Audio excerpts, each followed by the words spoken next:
तो गणेश जी के अगर हम एक एक अंग को देखें, वो हमें सही जीवन जीने का तरीका और ज्ञान को अपने जीवन में कैसे लाना है उसकी धारणा सिखाता है।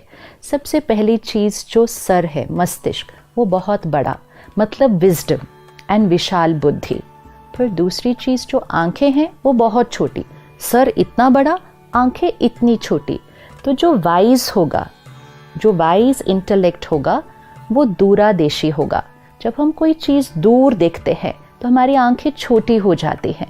तो दूर देखकर फिर कर्म करना, मतलब जो हम कर्म कर रहे हैं, जो हम सोच रहे हैं, बोल रहे हैं, कर रहे हैं, ये हमारा कर्म है। लेकिन कर्म करने से पहले उस कर्म के परिणाम के बारे में सोचकर फिर कर्म करना। तो wise intellect and far sightedness. फिर मुंह छोटा कि कम बोलना, लेकिन कान बड़े, ज़्यादा सुनना। तो talk less and listen more. अब कान सिर्फ बड़े नहीं हैं, कान सूप जैसे हैं। तो सूप क्या करता है? छन्नी का काम करता है। अच्छी चीज़ को रखता है, कचरे को फेंक देता है। तो कान सूप जैसे हो, मतलब सिर्फ अच्छी बातों को ग्रहण करें, दूसरी बातों को तो अंदर जाने भी न दें। दुनिया में लोग कहते हैं एक कान से सुनो, दूसरे कान से निकाल दो, लेकिन ऐसा होता नहीं है। अगर हमने सुन लिया तो वो अंदर तो चला ही गया ना।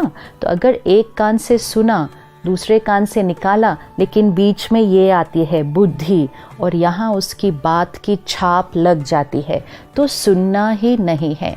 आज मीडिया से, सोशल मीडिया से, आसपास के लोगों से हम कितनी बातें सुन रहे हैं। सुनते ही जाते, सुनते ही जाते, सुनते ही जाते, message after message after message सुनते ही जा रहे हैं, अंदर लेते ही जा रहे हैं। अगर हम इतना कुछ अंदर ले लेंगे और जिसकी क्वालिटी भी अच्छी नहीं है, तो हमारी स्थिति कैसी हो जाएगी। तो हमेशा कान सूप जैसे सिर्फ प्योर कंटेंट, अच्छी बातें, लोगों की विशेषताएं, सिर्फ उनको ही सुनना है और अंदर लेना है। फिर गणेश जी के 2 दांत हैं, लेकिन एक टूटा हुआ दिखाते हैं। एक दंत, वन टस्क इज ब्रोकन। इसका क्या मीनिंग है? एक दंत क्यों कहा जाता है? हमारे जीवन में ड्युअलिटी है, मेल फीमेल, रिलीजन, हिंदू, मुस्लिम, क्रिश्चियन, ड्युअलिटी। एज बेसिस पे, रिलीजन बेसिस पे, जेंडर बेसिस पे, कास्ट बेसिस पे, प्रोफेशन बेसिस पे, सीनियोरिटी, कौन बड़ा है कौन छोटा है। जहाँ बॉडी कॉन्शियस होंगे, जहाँ ईगो होगा, वहाँ ड्युअलिटी होगी। परमात्मा आकर जब ज्ञान देते हैं तो सबसे पहली बात क्या सिखाते हैं? मैं आत्मा, तुम आत्मा, सारी ड्युअलिटी खत्म। वन वर्ल्ड, वन फैमिली, एक। ये जो ड्युअलिटी है, ये सिर्फ सोल कॉन्शियसनेस से ख़त्म होती है। तो जब वो विजडम जीवन में आ जाए तो ड्युअलिटी ख़त्म, इसलिए एक दंत, 2 नहीं। फिर गणेश जी की सूंड दिखाते हैं। सूंड की क्या विशेषता है कि वो एक पेड़ को भी उखाड़ लेता है, लेकिन एक बच्चे को भी बहुत प्यार से उठा लेता है। वो ही सूंड से पेड़ भी उखाड़ा, वो ही सूंड से बच्चे को भी उठाया। विच मीन्स आत्मा जो वाइज बन जाएगी, जिसके अंदर स्पिरिचुअलिटी धारण हो जाएगी, जो सोल कॉन्शियस हो जाएगी, वो बहुत सॉफ्ट भी होगी, बहुत लविंग भी होगी, लेकिन बहुत पावरफुल भी होगी।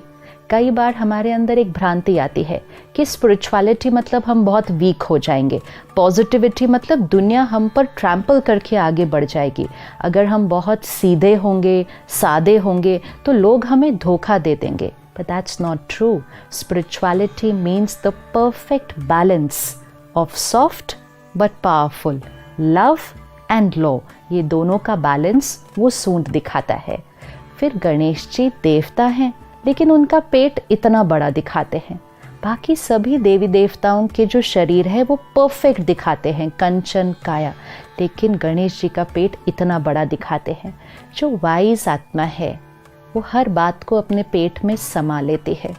आज भी अगर कोई बात हर एक को सुनाता रहता है तो लोग कहते हैं इसके पेट में बात ही नहीं टिकती है, लेकिन गणेश जी के पेट को बड़ा दिखाते हैं, मतलब वो हर बात को अपने पेट में समा लेते हैं। इधर से सुना, उधर सुनाया। ये ज्ञान रूपी आत्मा की क्वालिटी नहीं होती है। और बड़ा पेट also signifies the power to accept. हर एक से मिलें, हर एक के साथ काम करें।